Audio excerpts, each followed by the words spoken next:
pero vemos ahí el resumen histórico de el libro de los jueces, o la etapa, perdón, mejor dicho, la etapa de los jueces. En esta etapa lo que vamos a encontrar nosotros en nuestra Biblia va a abarcar los libros, o el libro de Jueces y el libro de Ruth también, ¿no?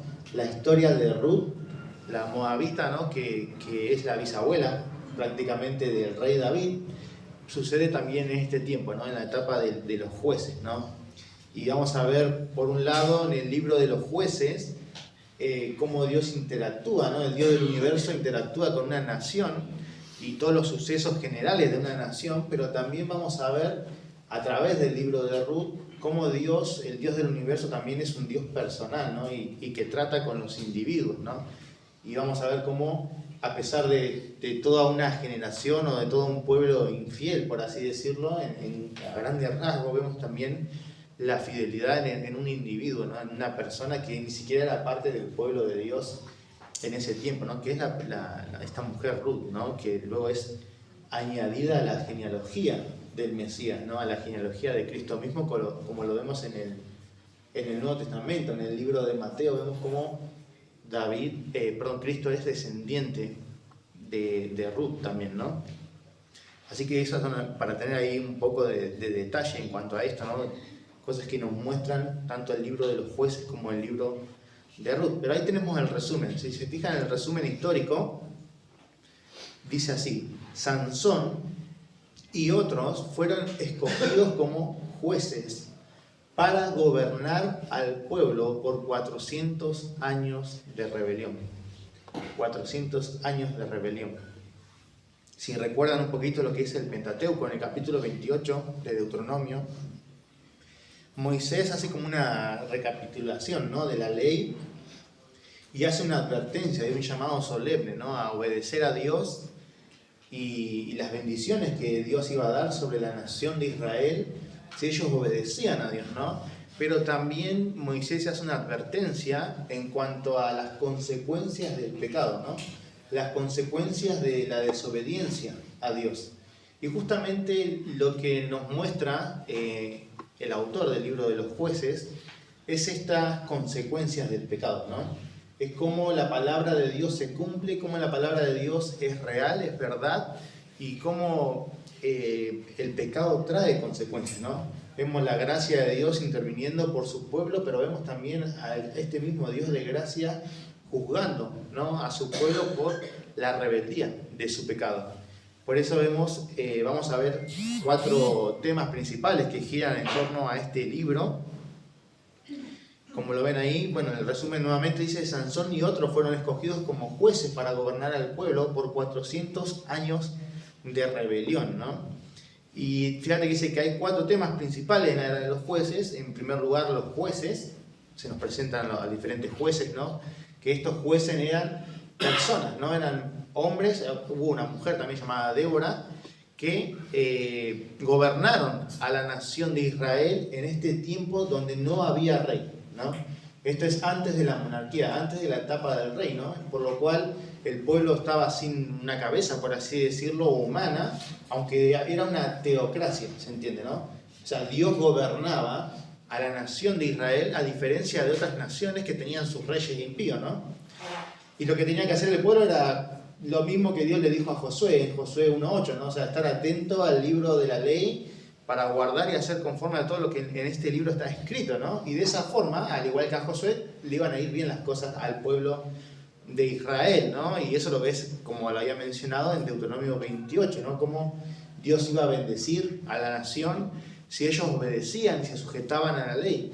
Ellos no iban a tener temor de las naciones enemigas, ellos iban a poder poseer toda la tierra que Dios había prometido a Abraham, y ellos iban a tener prosperidad.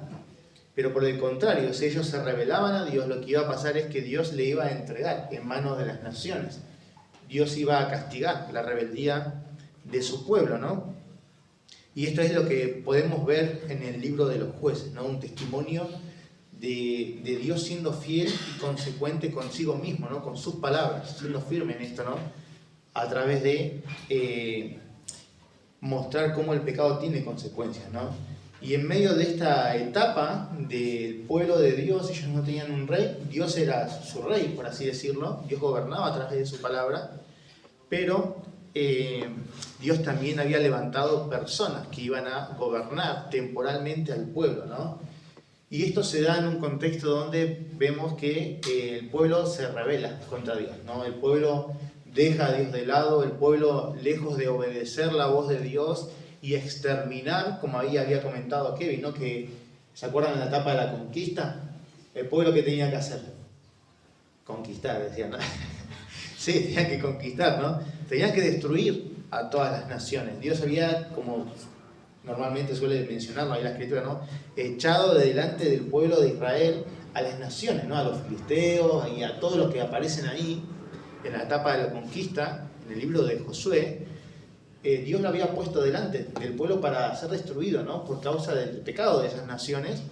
Dios usa a Israel como un instrumento de su juicio, ¿no? Para el pecado de las naciones. Y al mismo tiempo cumplir su promesa de entregar la tierra prometida, ¿no? Pero lo que tenían que hacer al final de la vida de Josué era, cada una, ¿se acuerdan ahí que nos explicaba que Josué no solamente se encargó de liderar la conquista a través de la guerra, ¿no? Toda esta serie de estrategia militar y guerra y lucha contra las naciones, sino que después también se encargó de repartir, ¿se acuerdan? Las tierras, ¿no? A cada una de las tribus, y varias de estas tribus también tenían la responsabilidad de exterminar a las naciones, ¿no? Habían algunos remanentes de los filisteos y de otras naciones, de otros pueblos que estaban ahí en diferentes regiones de la nación de Israel, y ellos lo que tenían que hacer era terminar su obra, por así decirlo, ¿no? Tenían que terminar de matar a todos. ¿Para qué? Una, para cumplir con el mandato de Dios en cuanto a erradicar por completo a estas naciones, y otra, para guardarse de contaminarse con otras naciones, ¿no? Para guardarse de la idolatría y de la influencia pecaminosa de otras naciones, que es justamente lo que pasa en el libro de los jueces. Josué muere y el pueblo inmediatamente se rebela contra Dios.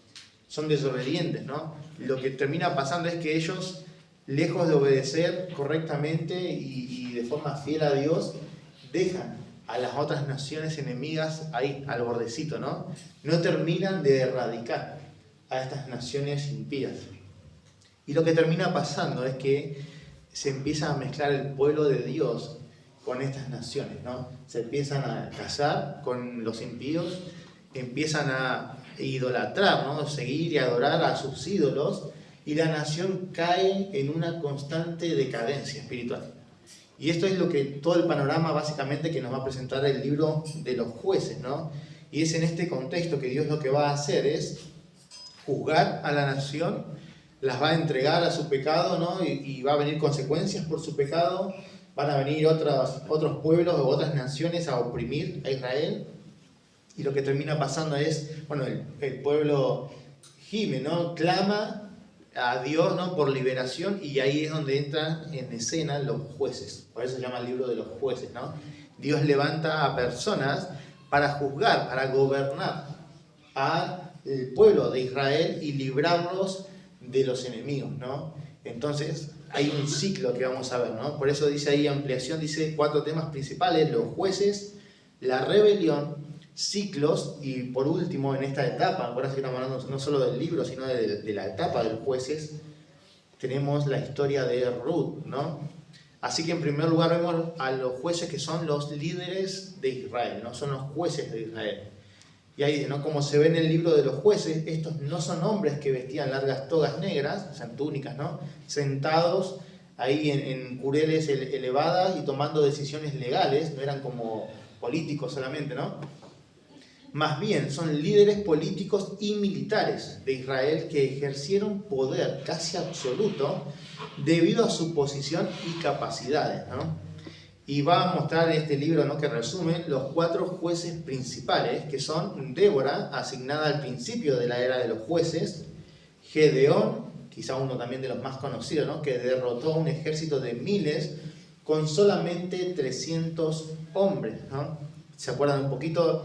En la historia de Gedeón vemos todo este ciclo, ¿no? De cómo la nación se entrega al pecado, vienen los madianitas a invadir, ¿no? No podían ni comer. O sea, que si se acuerdan la historia de Gedeón, ¿no? Él estaba escondido, tamizando, por así decirlo, el trigo, ¿no? Para que no lo descubran, ¿no? Y no le saquen la comida. Y hasta ese punto, ¿no? Estar escondido para comer un poquito, ¿no? Y esas son las consecuencias del pecado, ¿no? Principios que nos deja ahí el libro de los jueces en cuanto a las consecuencias del pecado. Pero Dios, bueno, levanta a Gedeón en su misericordia y en su gracia para librar al pueblo de Israel de los madianitas, ¿no? Y con un milagro, ¿no? 300 hombres contra toda una legión. Después tenemos a Sansón, por ejemplo, otro también de los más conocidos, que vimos que era el personaje principal o más reconocido. No porque sea el mejor, ¿no? Es una historia trágica, la de Sansón, pero bueno, Sansón es el juez más famoso, ¿no? Cuya fuerza absoluta ha capturado nuestra imaginación por miles de años, ¿no? Y luego, otro de los jueces más reconocidos y el último de los jueces es Samuel, ¿no?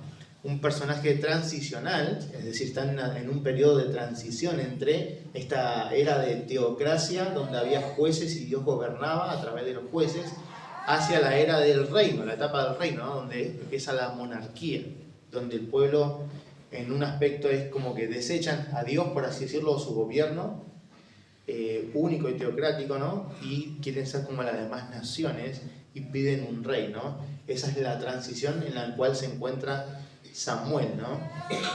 Y este es un personaje transicional tenido en alta estima en las Escrituras, que fue tanto el último juez como el primer profeta de Israel, ¿no? Y este es Samuel.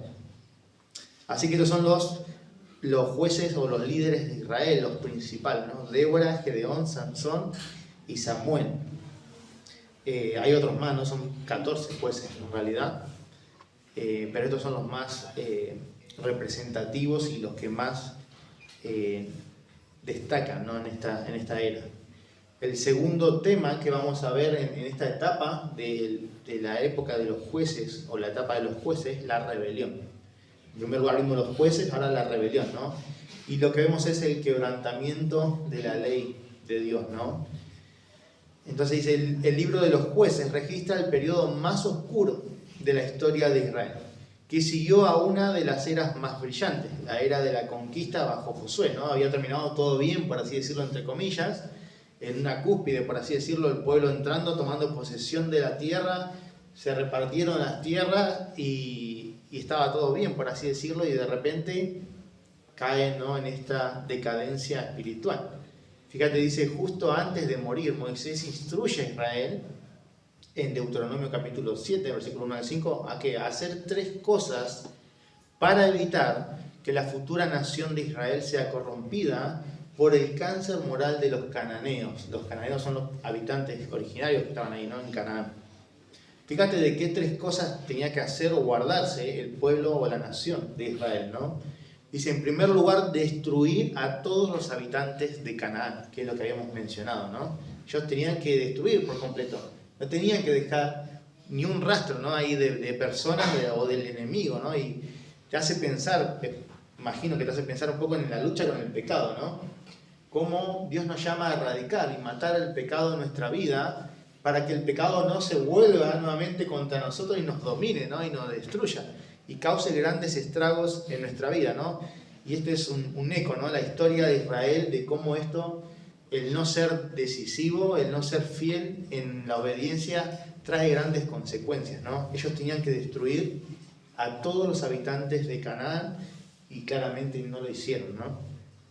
En segundo lugar, evitar casarse con los cananeos, ¿no? El jugar ahí con estas personas, ¿no? El ser influenciados y el tener relación con ellos, lo que iba a terminar haciendo era desviar, ¿no? Desviar a la nación, y no solamente desviar, o sea, el linaje del Mesías podía ser atentado, por así decirlo, ¿no? El linaje de donde iba a venir el Salvador. Acuérdense que esta historia de toda la Biblia es la historia de salvación o de redención de Dios, por medio de la cual Él había prometido a un Salvador que iba a venir, ¿no? Así que era importante el hecho de que la nación de Israel se mantenga pura, ¿no? Porque de los lomos de Abraham había de venir el Mesías, ¿no? Que iba a ser de bendición para todas las naciones. Así que no era un tema menor el hecho de que ellos no se mezclen con las naciones. Por eso lo que tenían que hacer era evitar casarse con los cananeos. En tercer lugar, tenían que huir de la adoración a los dioses cananeos, ¿no? Y ahí el resumen dice: Israel falló en los tres aspectos, ¿no? El quebrantamiento de la ley de Dios y el registro de la subsecuente degradación moral de Israel es en verdad triste, ¿no? Vemos que Israel no fue fiel, ¿no? Muere Josué, entran en esta etapa de los jueces, siendo gobernados por los jueces, pero el pueblo de Israel no es fiel en escuchar la voz de Dios, ¿no? Lo que ellos tenían que hacer. No destruyen del todo a las naciones que habían quedado, el remanente que habían quedado. Se empezaron a casar y mezclar, ¿no? el linaje con los cananeos, y terminan en lo que es obvio, ¿no? La idolatría hacia los ídolos de los cananeos, ¿no? Por lo cual Dios le va a juzgar.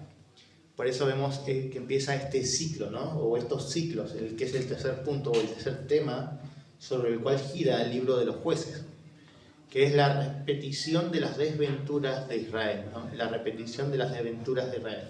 Por eso dice entre paréntesis jueces, porque esto mayormente lo vemos en el libro de los jueces, ¿no? Dice: mucho de la era de los jueces incluye una serie de 7 ciclos que se registran en el libro de los jueces. Cada ciclo tiene 5 componentes, o 5 eslabones, ¿no? En esta cadena, ¿no? Dice: en primer lugar, los pecados de Israel.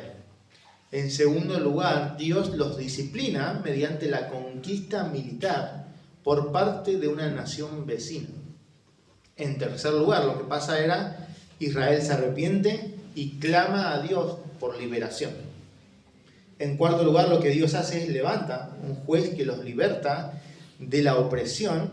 Y en quinto lugar, Dios libra a la tierra de la opresión militar mientras aquel juez vive, ¿no? O sea, Dios levanta a un juez, elimina o expulsa, ¿no? a los invasores, y lo que termina es un periodo ahí como de paz aparente, ¿no? Dios quita a estos enemigos invasores mientras ese juez permanece vivo. Mientras está el juez ahí juzgando y gobernando la nación, Dios le da libertad, le da paz, ¿no?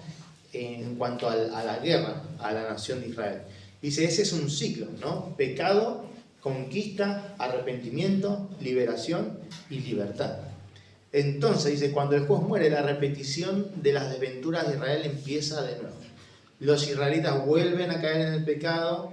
Seguido de eso viene la conquista por parte de los extranjeros, ¿no? De los enemigos de Israel. Seguido de esto, ahí Israel se arrepiente, clama a Dios, ¿no? Y así sigue el ciclo, ¿no? Dios levanta a un juez para liberarlos, los libera, y Dios le da libertad de las naciones enemigas durante el tiempo que dure la vida de estos jueces, ¿no? Lo mismo pasó con Débora, con Sansón, con Gedeón, con cada uno de ellos, ¿no? Dice: en el libro de los jueces se registran 7 de estos ciclos, ¿no? En ese periodo de 400 años, 7 veces pasa esto, ¿no? No es que era una semana que pasaba, ¿no? Estas cosas. El cuarto tema que está en esta etapa de los jueces es Ruth, ¿no? Es una mujer modelo. Y como saben, bueno, hay uno de los versículos más mal interpretados, ¿no? En el libro de Ruth, cuando Ruth le dice a la suegra, ¿no? Que va a estar con ella, que va a seguir a su Dios, ¿no? Y la usan para el matrimonio. Así que una cosita ahí para aclarar, ¿no? Ese es el contexto en el que se da ese versículo. Así que no lo usen ahí los solteros para el casamiento, ¿no? Pero bueno, vemos a Ruth, ahí una mujer modelo, ¿no? Dice: destacándose en refrescante contraste al trasfondo general de la era de los jueces está Ruth, ¿no? Es un contraste muy grande, ¿no? Entre la decadencia espiritual de la nación de Israel y esta mujer que, sin ser de la nación de Israel, porque era de Moab, vemos la fidelidad de esta mujer, ¿no? Las virtudes que tiene esta mujer, quien decide seguir a su suegra, ¿no? Acompañarla, ir a la nación de Israel, a Belén, de donde es David, de donde vino también el Cristo, ¿no? Jesús.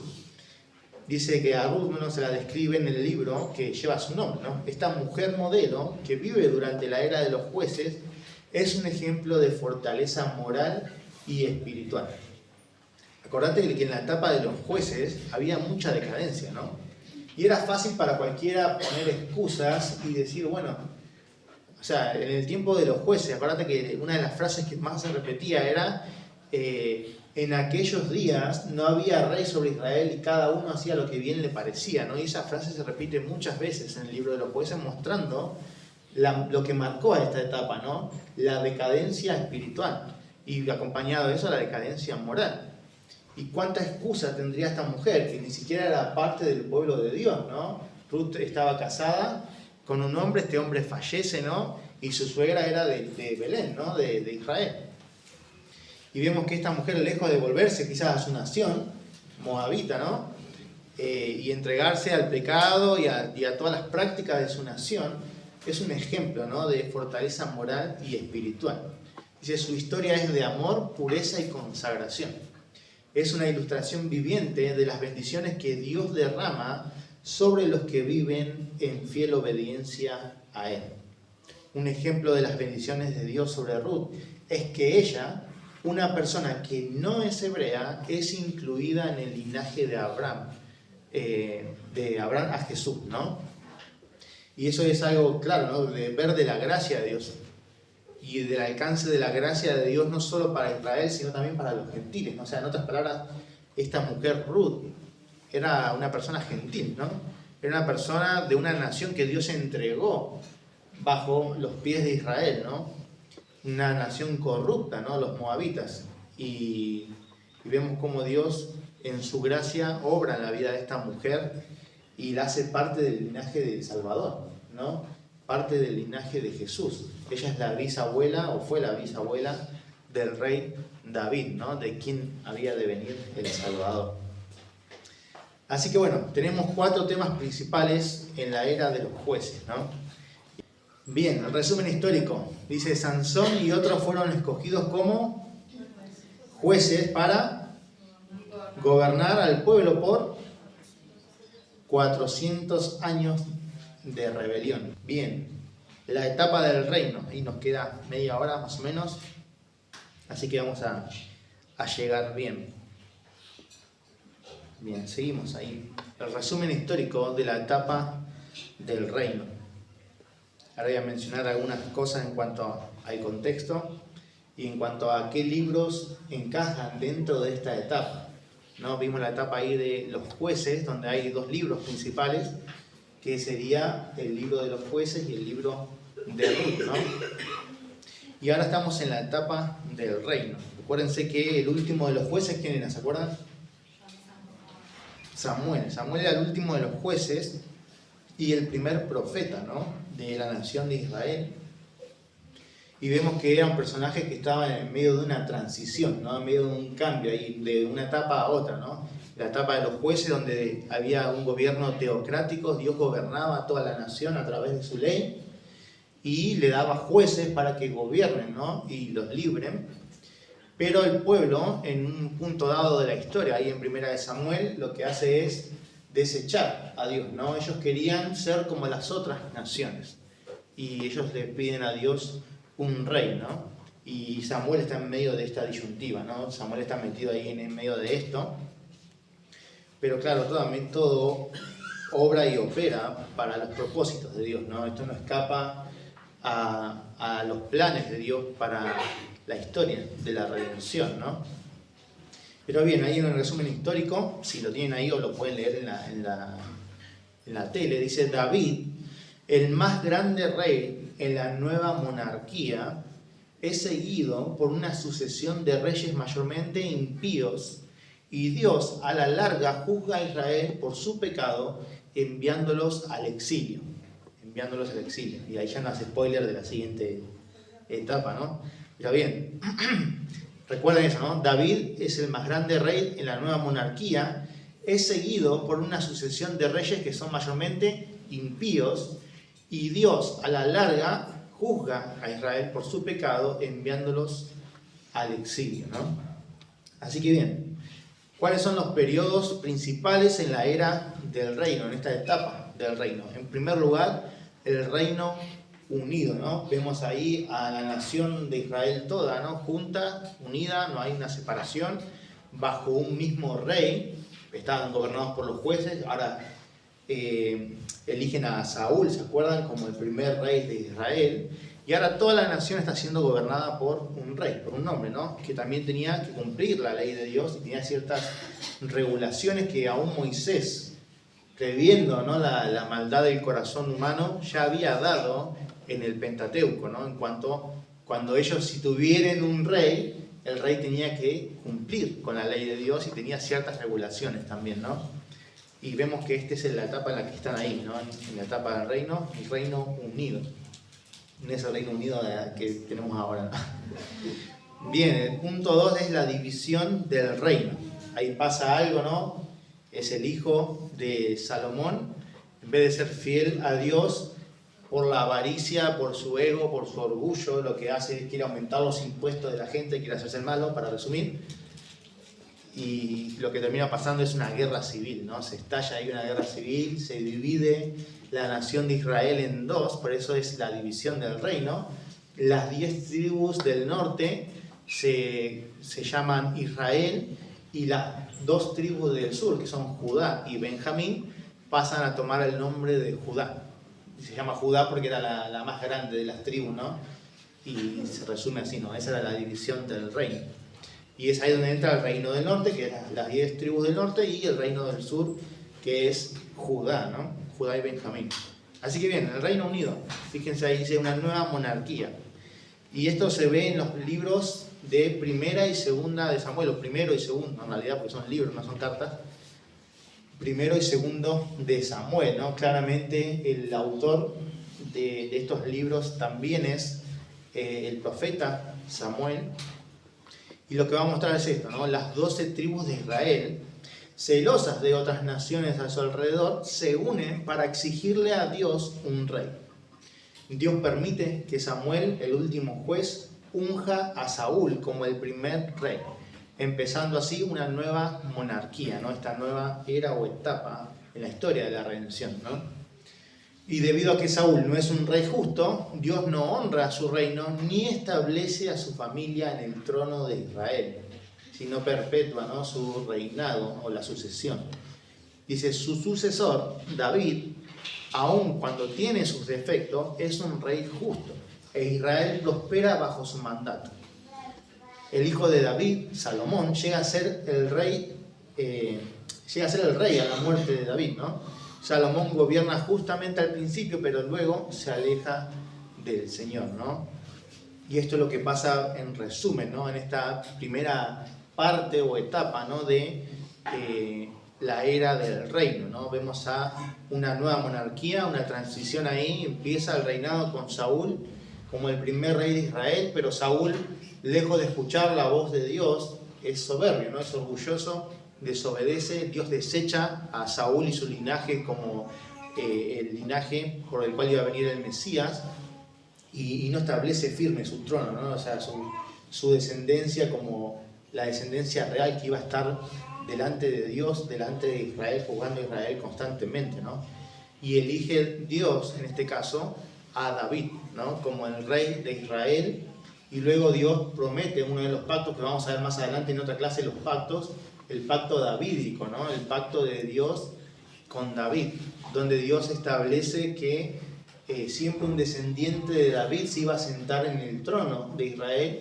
Y no solo esto, sino que del linaje de David había de venir el Mesías, el Salvador del mundo.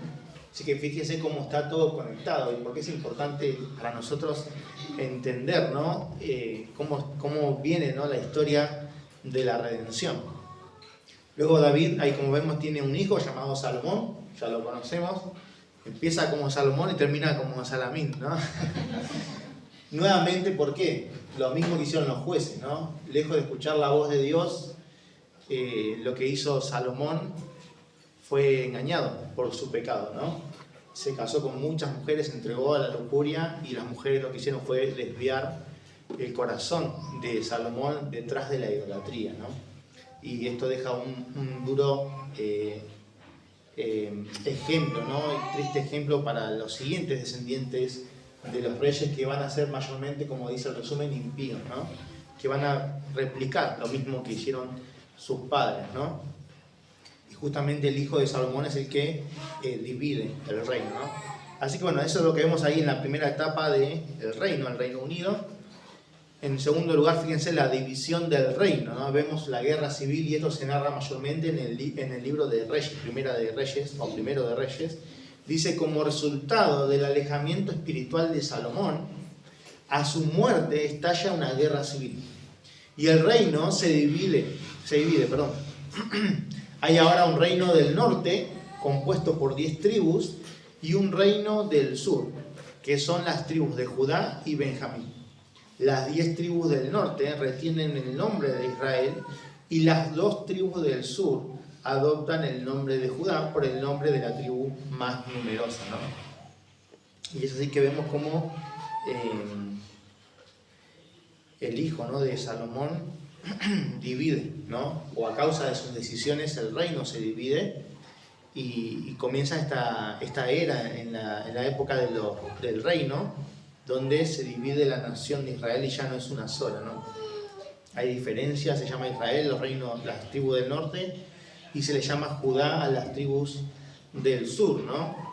Y hay diferencia entre una parte de esta nación, o sea, Israel, la tribu del norte, y Judá.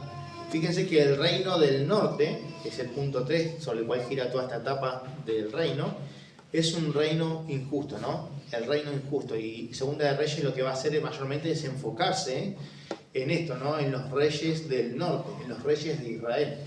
Esa es la diferencia, ¿no? A veces por ahí, cuando lo lees así nomás, te confunde un poco, ¿no? Y es que en realidad Segunda de Reyes lo que va a hacer es enfocarse en esto, ¿no? En los reyes de las tribus del norte. Y después vamos a ver cómo otros libros se enfocan en los reyes de las tribus del sur. Entonces vemos acá cómo en esta etapa, ¿no?, del reino del norte, un reino injusto, dice, en la guerra civil divisoria, Jeroboam comanda el reino del norte de Israel. Jeroboam es impío, como los demás que le sucedieron, 19 en total, durante los 250 años de la vida del reino del norte, ¿no? 250 años de reyes impíos, básicamente, ¿no? Debido a esa injusticia, Dios levantó a Asiria para que conquistara el reino del norte y esparciera a su pueblo a los 4 vientos. El reino injusto nunca es restaurado. Si se acuerdan ahí cuando vimos el resumen en la primera clase y en la segunda clase, cuando hay un poco de geografía, ¿no? Veíamos ese movimiento, ¿no? Como Dios llama a Abraham, bueno, empieza todo en Edén, después Dios llama a Abraham a Canaán, después de Canaán van a Egipto, de Egipto vuelven ahí con la etapa de la conquista, viene la etapa del reino, que es donde estamos ahora, y luego hay un juicio de parte de Dios levantando justamente naciones impías.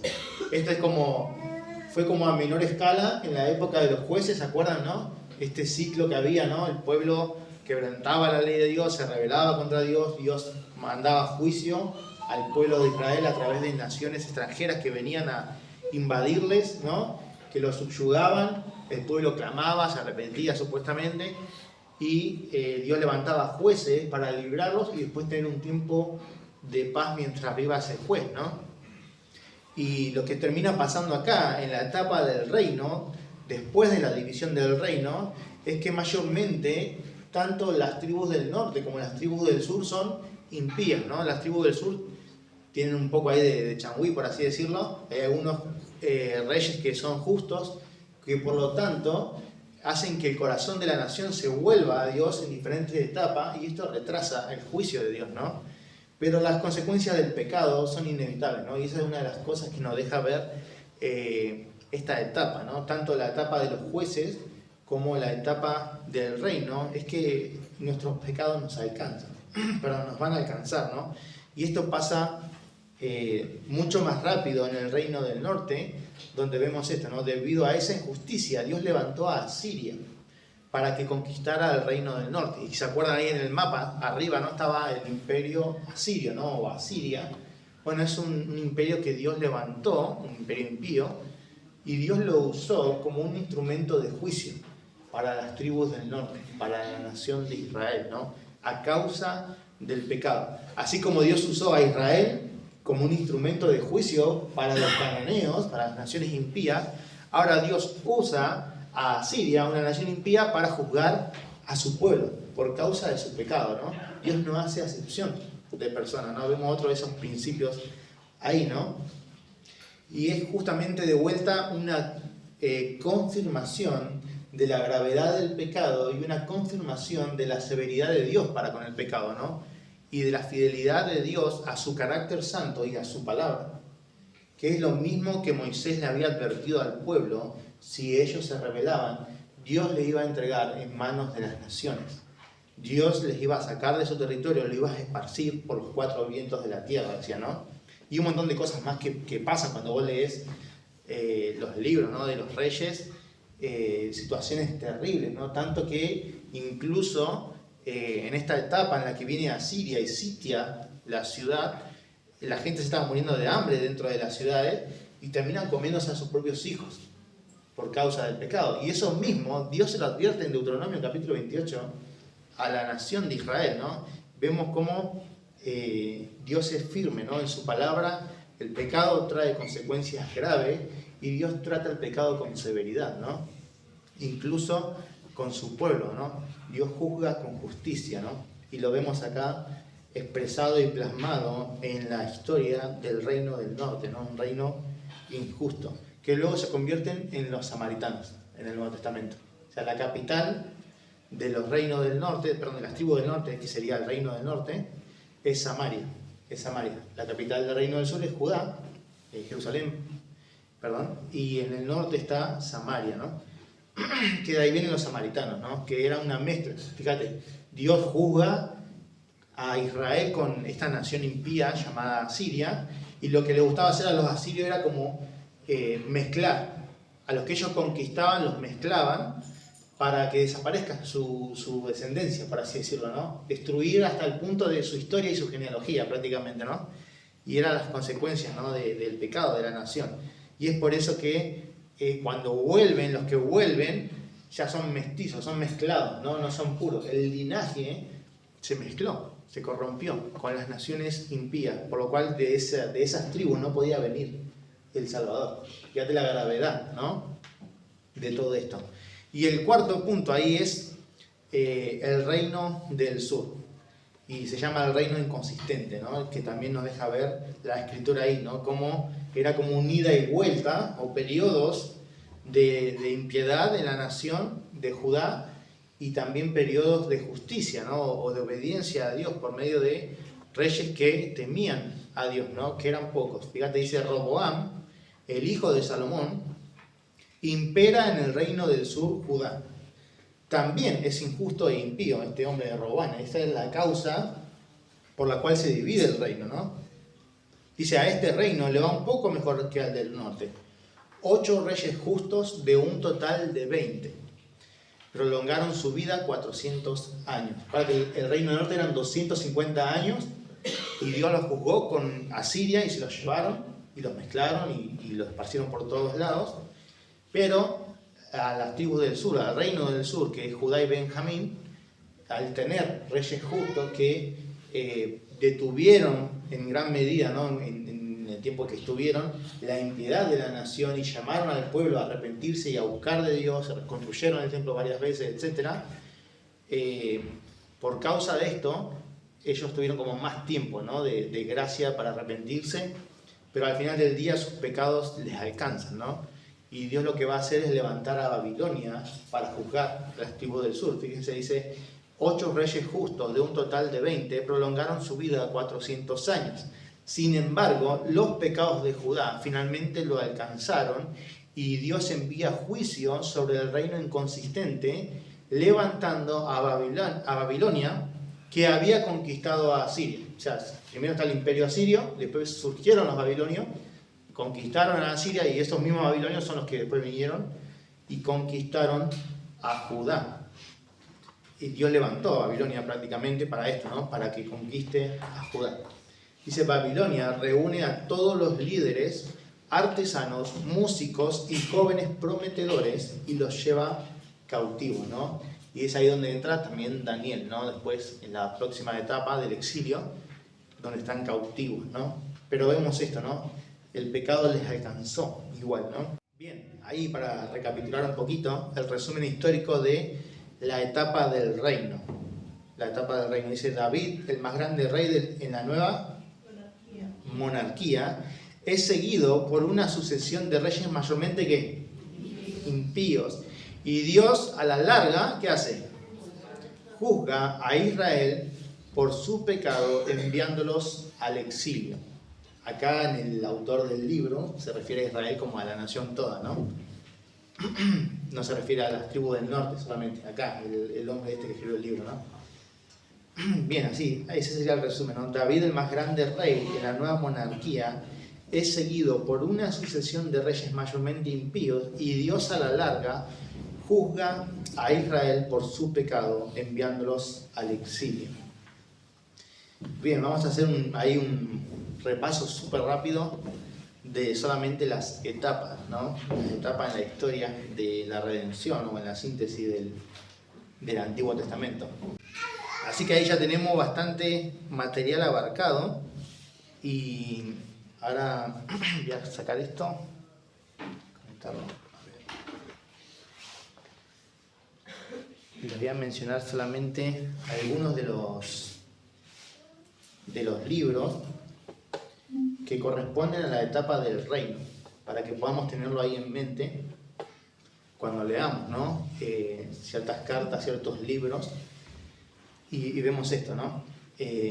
Por ejemplo, en la etapa del reino, abarca los libros de primero y segundo de Samuel, primero y segundo de Reyes, primero y segundo de Crónicas, y también los Salmos. No todos los Salmos, ¿no? Pero acuérdense que en la etapa del reino, ¿quién estaba? ¿Quién era el personaje principal? David. Como habíamos visto también al principio, el libro de los Salmos se empieza a escribir desde hace mucho tiempo atrás de esta etapa del reino, que sería en la etapa del Éxodo, podría llamarlo así, que es donde aparece el libro de Génesis. En esa etapa aparece el libro de Génesis, ¿no? Sale Israel, ¿no? de Egipto, de la esclavitud, por mano de Moisés, y Moisés en el desierto lo que hace es escribir el Pentateuco, ¿no? Y bueno, Moisés compone un salmo, que es el salmo de Moisés o el cántico de Moisés, que aparece en el Pentateuco, y ese mismo salmo o cántico aparece como uno de los salmos, ¿no?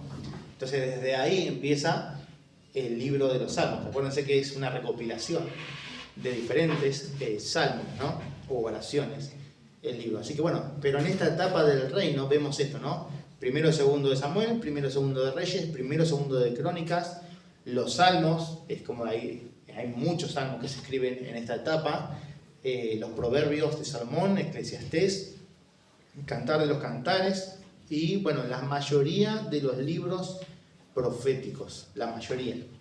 Oseas y Amós, ellos escriben a Israel. ¿Quién era Israel en ese tiempo? ¿Se acuerdan?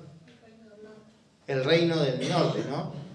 Aparte de Benjamín y Judá, las demás tribus, las 10 que quedan, se compusieron como el reino de Israel, ¿no? El reino del norte. Bueno, Oseas y Amós les escriben a ellos, ¿no? Después está Habacuc, Isaías, Jeremías, Joel, Miqueas, Sofonías y Lamentaciones se escriben a Judá, que sería el reino del sur. Así que cuando estás leyendo Isaías o Jeremías, tenés que decir, bueno, ¿a quién está escribiendo? ¿Quién serían los destinatarios de este libro o de esta carta o de este mensaje? Bueno, es el reino de Judá, el reino del sur, ¿no? Después está, por ejemplo, Jonás y Nahum. ¿A quién escriben? A Siria. Sí, Nahum también.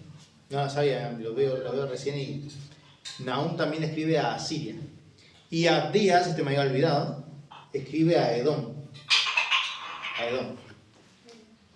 Así que bien, todos estos escritos y los profetas que acabamos de mencionar tienen lugar en esta etapa, en la etapa del reino, ¿no?